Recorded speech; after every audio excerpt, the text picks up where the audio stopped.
Saudara, Mahkamah Konstitusi membatalkan hasil Pilkada 2024 di sejumlah daerah. MK memerintahkan pemungutan suara ulang. Perintah ini dibacakan oleh Hakim MK dalam sidang putusan sengketa pemilihan kepala daerah 2024. MK menyebutkan pemungutan suara ulang atau PSU di sejumlah wilayah wajib digelar kembali setelah menemukan adanya pelanggaran. Pelanggaran yang dimaksud antara lain kandidat yang telah menjabat sebagai kepala daerah sebanyak 2 kali dan kandidat yang maju masih dalam jeda waktu 5 tahun. Pimpinan DPD Kabupaten Serang yang kami hormati. Berdasarkan keputusan Mahkamah Konstitusi, ada lebih dari 20 daerah yang harus melakukan pemungutan suara ulang, baik di seluruh TPS maupun di sebagian TPS. Di antaranya Provinsi Papua, Kabupaten Pasaman, Kabupaten Bovendigul, Kabupaten Barito Utara, Kabupaten Tasikmalaya, Kabupaten Magetan, Kabupaten Serang, Kota Palopo, Kota Banjarbaru, Kabupaten Kutai Kartanegara, Kota Sabang, Kabupaten Siak, Kabupaten Gorontalo Utara, dan Kabupaten Bengkulu Selatan.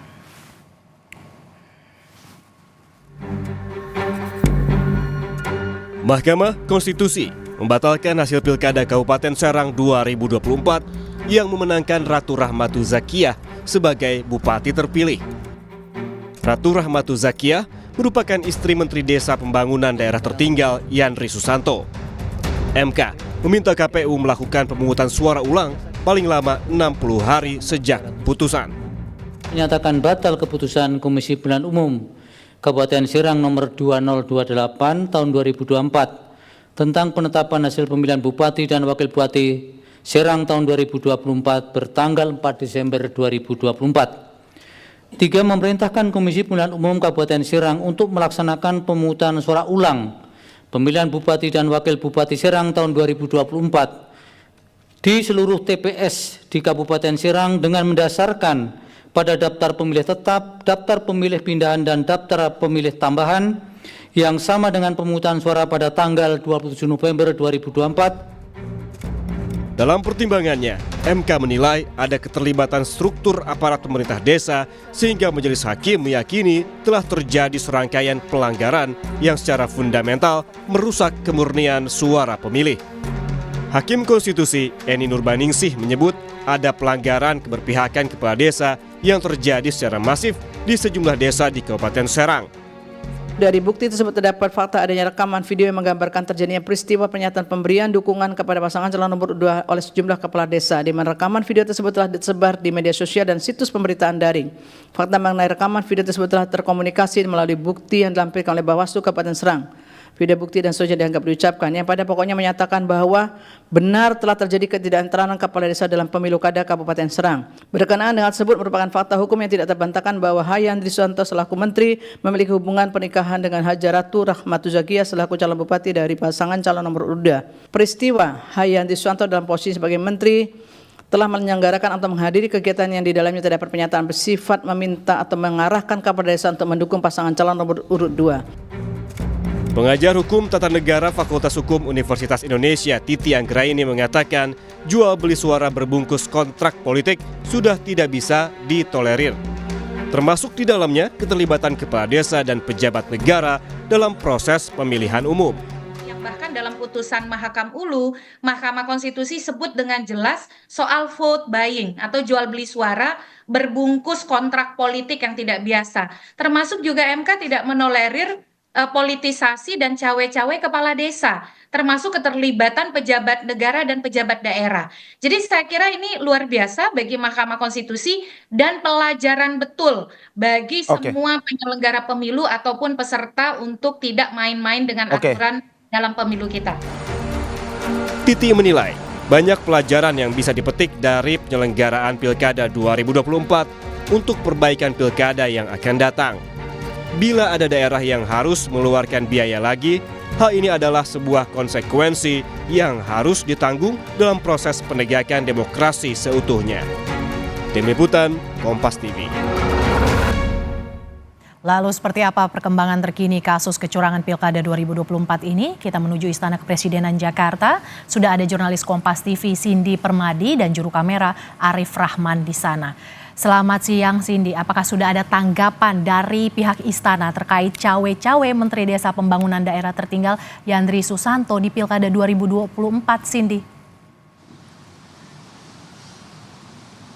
Mercy, selamat siang. Kami sudah menghubungi sejumlah narasumber di lingkungan istana. Tapi memang sampai siang ini ada yang belum memberikan respon. Ada yang memang tidak berkomentar, pun ada yang akan mengecek terlebih dahulu. Karena salah satu yang juga kami coba telusuri di lingkaran istana adalah apakah sebenarnya Mendes PDT Yandri Susanto juga pernah mengajukan cuti kampanye di masa pilkada.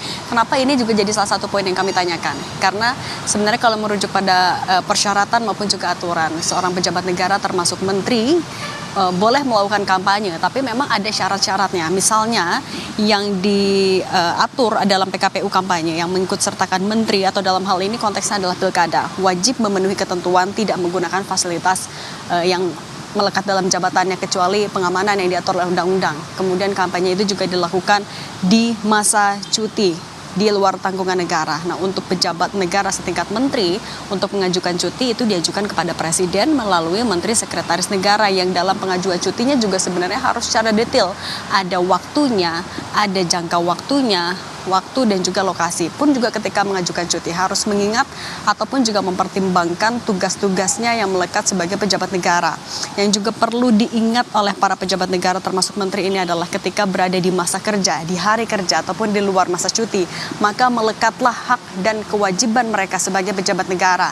Nah, kalau dalam konteks Pilbub Serang, kalau kita juga melihat pertimbangan dari MK yang untuk membatalkan hasil pilkada sekaligus juga untuk melaksanakan PSU atau pemungutan suara ulang di Pilbub Serang, MK berpendapat ada keterlibatan struktur aparat pemerintahan desa yang berkaitan erat dengan tindakan atau perbuatan yang baik secara langsung maupun tidak langsung dilakukan oleh Mendes PDT Yandri Susanto berkaitan dengan jabatannya sebagai pejabat negara. Dalam pertimbangan MK merupakan fakta hukum bahwa Mendes dengan Ratu Rahmatu Zakiyah merupakan cagup nomor urut 2 memiliki hubungan suami istri. Nah, berkenaan dengan hal ini, Mendes Yandri Susanto terbukti melaksanakan dan menghadiri kegiatan yang mengarahkan kepala desa untuk mendukung pasangan nomor urut 2 itu.